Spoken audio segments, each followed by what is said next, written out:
All right, I'm not even gonna go in the boat. I kind of want to just do a video about the business end here, because there's been a lot of changes back here. I guess you can see the most glaring thing is the mufflers. Um, I didn't put the mufflers on to knock the sound down. Like it was just a quick and easy way to get the exhaust below the water line.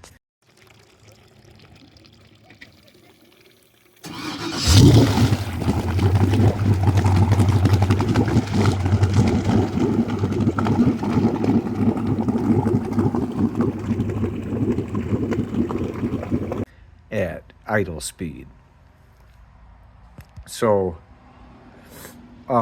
it was, don't get me wrong, I loved how the boat sounded.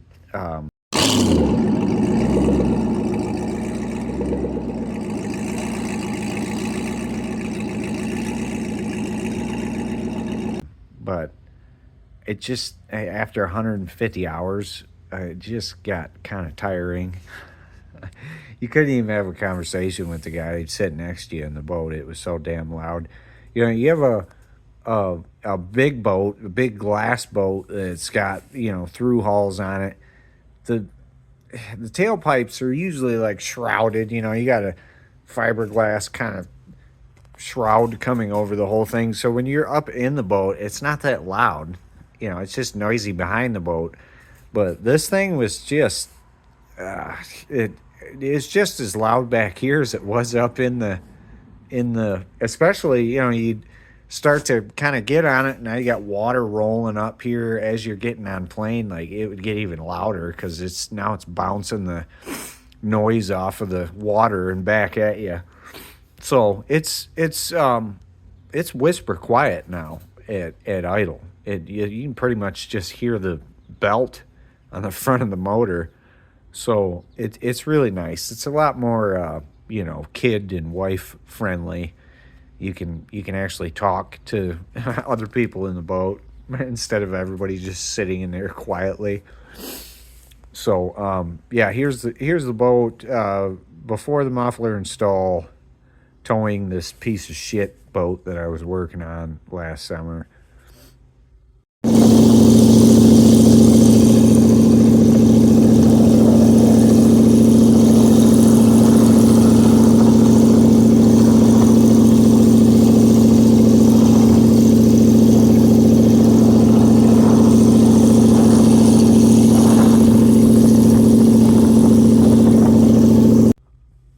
So here it is, towing the same piece of shit boat. It broke down on me again, and just after we installed the mufflers.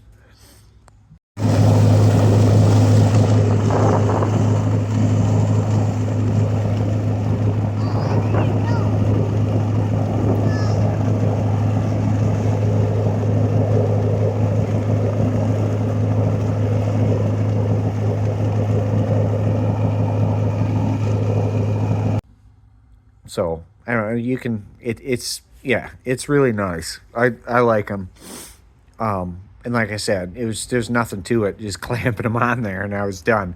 When you're up on plane, it's only just a little bit quieter. So you still get to listen to the LS motor when you're up running. It's not. It just knocks it down just a little bit when you're up on plane. So it's perfect. I guess and you can see these. It's got trim tabs on it now. The boat doesn't need trim tabs. It's got down trim on the jet. So this is just me being stupid and playing with this boat. I can with these tabs. I can actually finally go trim up. I could never trim up before at all, because the boat would just start porpoising immediately. So, I mean, that's why you never see me throwing a rooster tail in any of these previous videos, because I couldn't. I just never trimmed it up because it would immediately start porpoising, no matter the speed that you were going. So these just it knocked that out entirely. I can cruise, 20-mile-an-hour cruising speed, full trim up.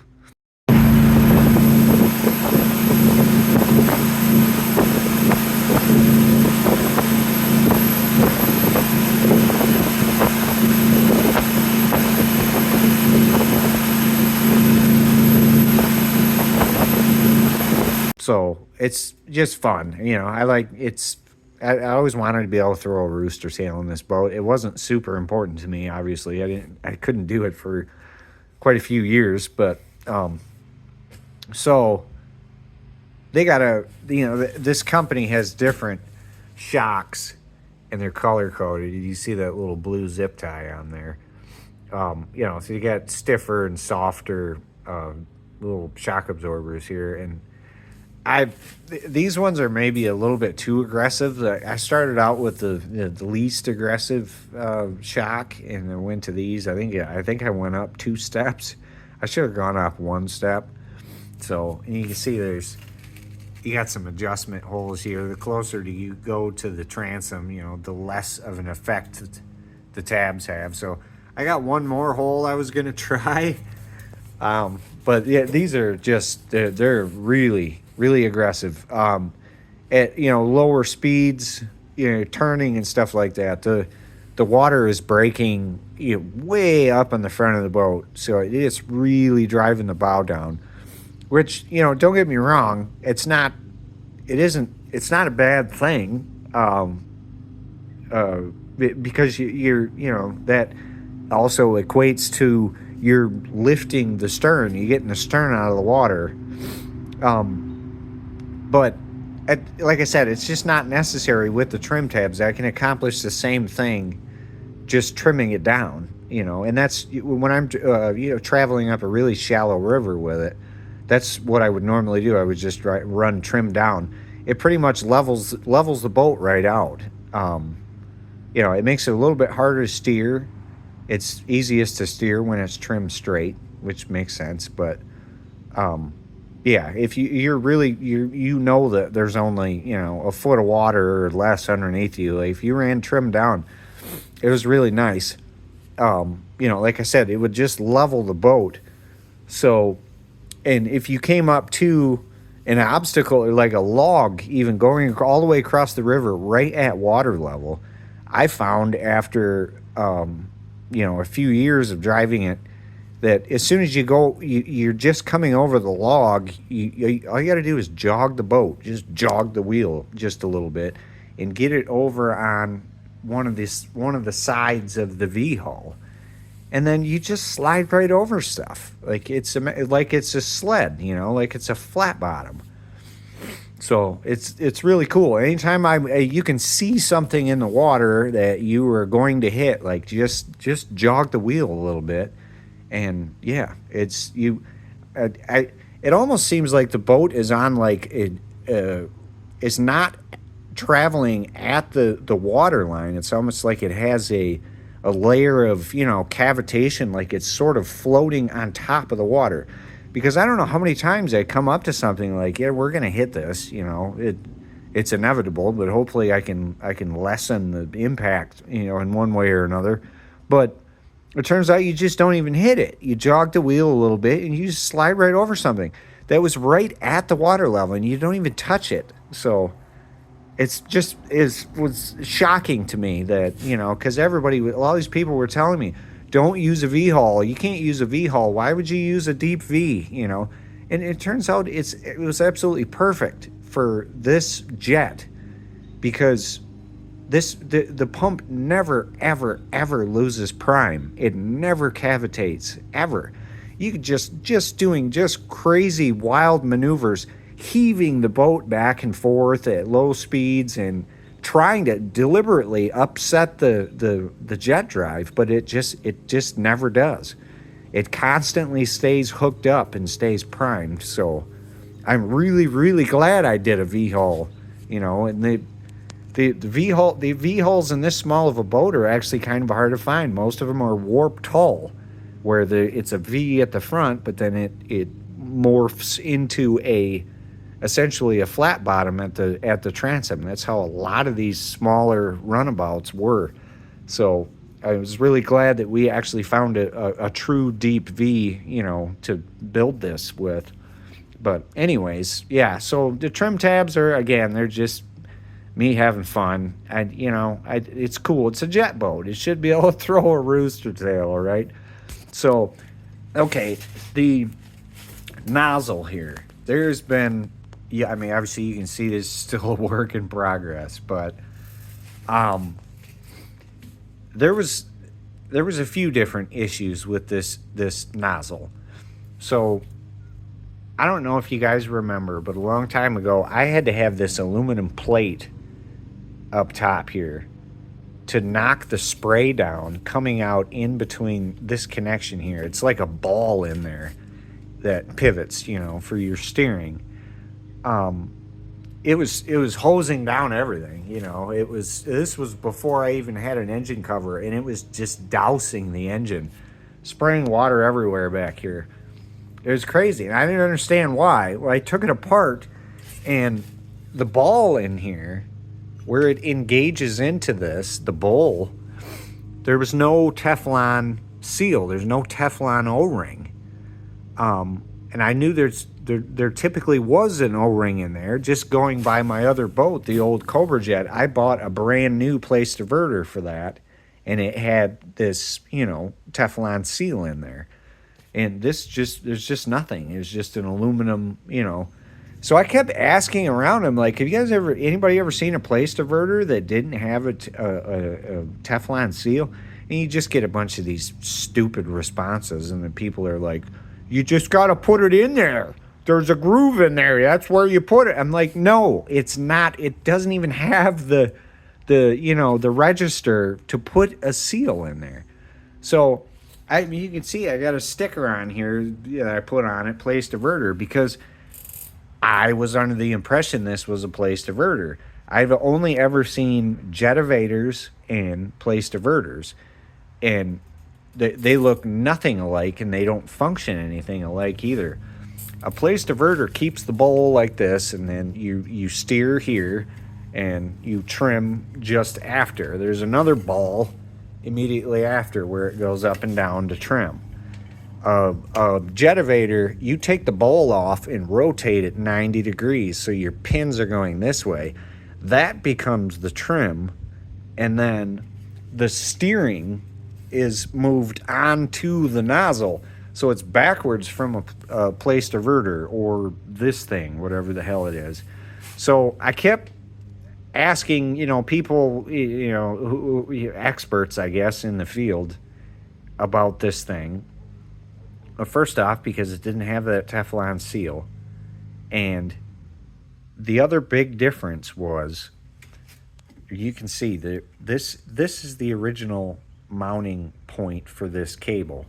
The cable came through here.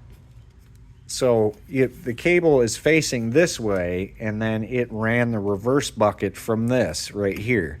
So when you trimmed all the way down, the cable would come up and bottom out on this and not go any further, and not even give you full down trim. And then when you went up, the cable bottomed out on the bowl here. The actual sheathing of the cable hit the bowl, and it couldn't go any farther and would not give you full up trim either. So I dealt with this stupid setup for a long time, and finally, so I guess I should, what I'm told this thing is it's a bushwhacker. They're the only one that did the goofy forward reverse cable going in between here. And you can't find any information on a bushwhacker. I don't know what I think what I'm finding out is a bushwhacker maybe was the first rendition of the place diverter. The people or person, I think his name is Frank Place.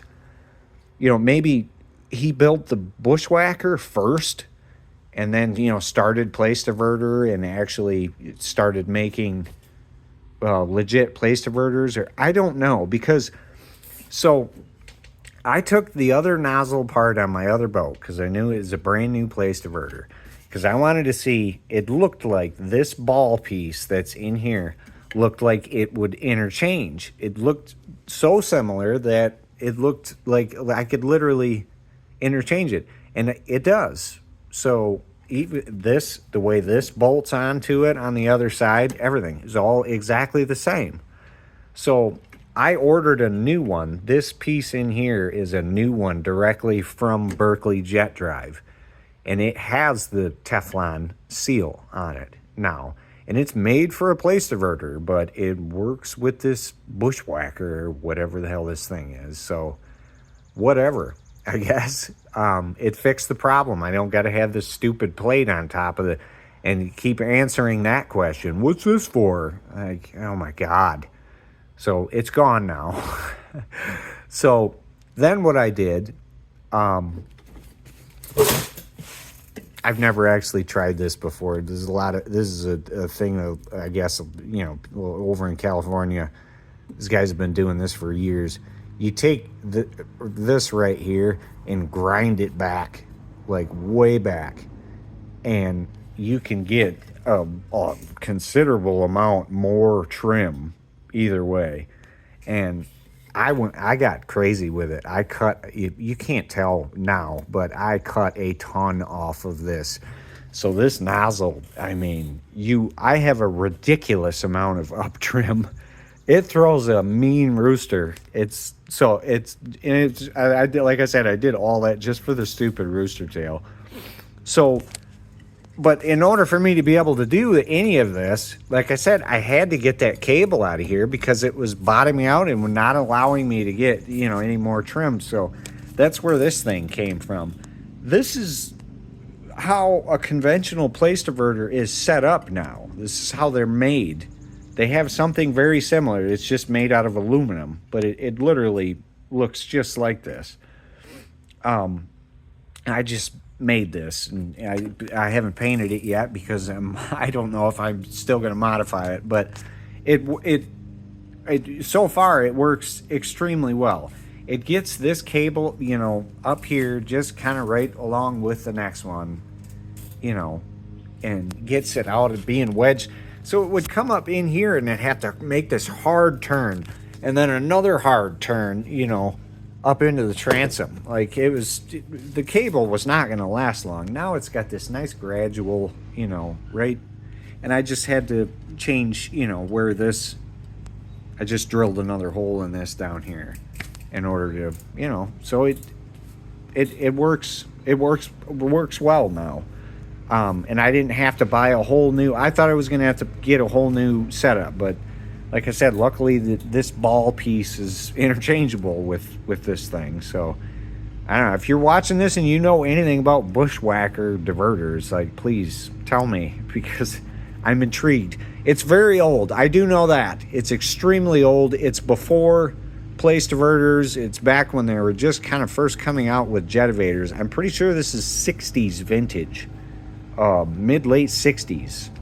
Oh, because I found a few of them for sale on the internet, and they both said, you know, one of them said like, I don't know, 67 or 66, like and there may be somewhere there's a date printed on this, where people are getting that the year from. I don't know, but yeah, so everything back here just works so much better. And like I said, I can be stupid and just throw this massive rooster tail, and the trim tabs keep the boat locked right down. So what else back here?